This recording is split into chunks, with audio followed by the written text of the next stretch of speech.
Lasa, jumpa lagi di materi kedua yaitu Bahasa Indonesia. Hari ini hari Selasa tanggal 30 Maret 2021. Nah, hari ini kita berbicara tentang alat transportasi khusus. Nah, kalau kemarin kita berbicara tentang alat transportasi darat, kemudian air, kemudian lagi hari ini kita akan berbicara tentang alat transportasi khusus. Yang pertama yang kita pelajari adalah truk.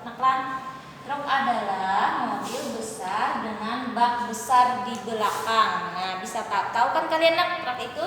Nah, jadi truk itu adalah mobil besar dengan bak besar di belakang. Itu digunakan untuk biasanya mengangkut barang. Jadi mobil itu digunakan biasanya untuk dipekerjakan jadi bukan seperti mobil kayak Avanza atau mobil pribadi, mobil Leo misalnya, bukan seperti itu, tapi ini adalah biasanya digunakan sebagai alat untuk bekerja. Kemudian yang kedua, mobil ambulan. Mobil ambulan untuk mengangkut orang sakit, dilengkapi alat kesehatan dan sirene. Dan ini mobil ambulan ini gunanya itu untuk mengangkut orang yang sakit aja. Jadi tidak digunakan untuk mobil pribadi berjalan misalnya ke duta mall pakai mobil ambulan. Nah, enggak nanti takutnya orang menyangka ada orang sakit di dalam sana. Jadi biasanya mobil ambulan ini digunakan untuk mengangkut orang sakit, dan di dalamnya itu ada alat kesehatannya seperti tilamnya, ranjang kecil, kemudian lagi oksigen untuk bernapas, ada biasanya juga dipasang untuk alat infus. Nah, ini dan juga yang di atasnya yang berbunyi. Kayak gitu kan biasanya. Nah, itu menandakan bahwa mobil itu mengangkut orang yang sedang sakit. Jadi kalau kita misalnya di jalan, berada di tengah jalan, itu sebaiknya meminggir supaya mobil ambulan tadi bisa secepatnya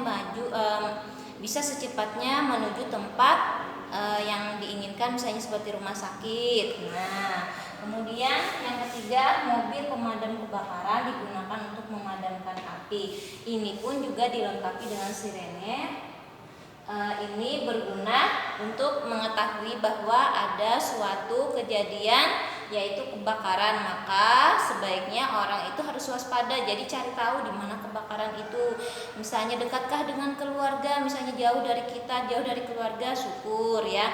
Kemudian kalau misalnya ada dekat dengan keluarga, sebaiknya kalian menghubungi supaya misalnya perlu bantuan kalian bisa menolong.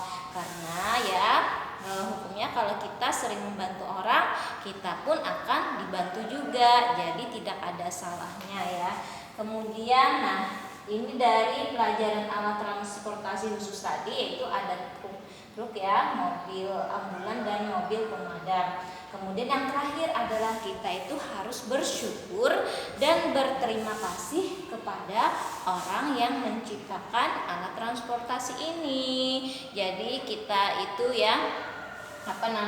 tidak hanya menikmati hasil, tapi juga kita harus tetap bersyukur. Bersyukur itu kepada Tuhan yang pastinya, karena diberi rezeki bisa mendapatkan apa yang kita inginkan. Kemudian berterima kasih kepada orang-orang yang telah menciptakan alat transportasi ini, salah satunya juga supaya kita bisa mudah pergi ke sana kemari tanpa ada hambatan. Karena pada zaman dahulu untuk bepergian itu, pada zaman dahulu sekali untuk bepergian itu orang menggunakan biasanya pakai kapal, melalui jalur air. Nah, kalau sekarang kan bisa udara, yaitu pesawat, darat, mobil, apalagi air, kapal-kapalan. Nah, itu macam-macam. Nah, kira-kira materi Lause hanya sampai di sini. Mudah-mudahan ada manfaatnya. Salah-salah kata, ucapan langsung mohon maaf ya. Untuk tugas nanti Lause kirim. Dadah.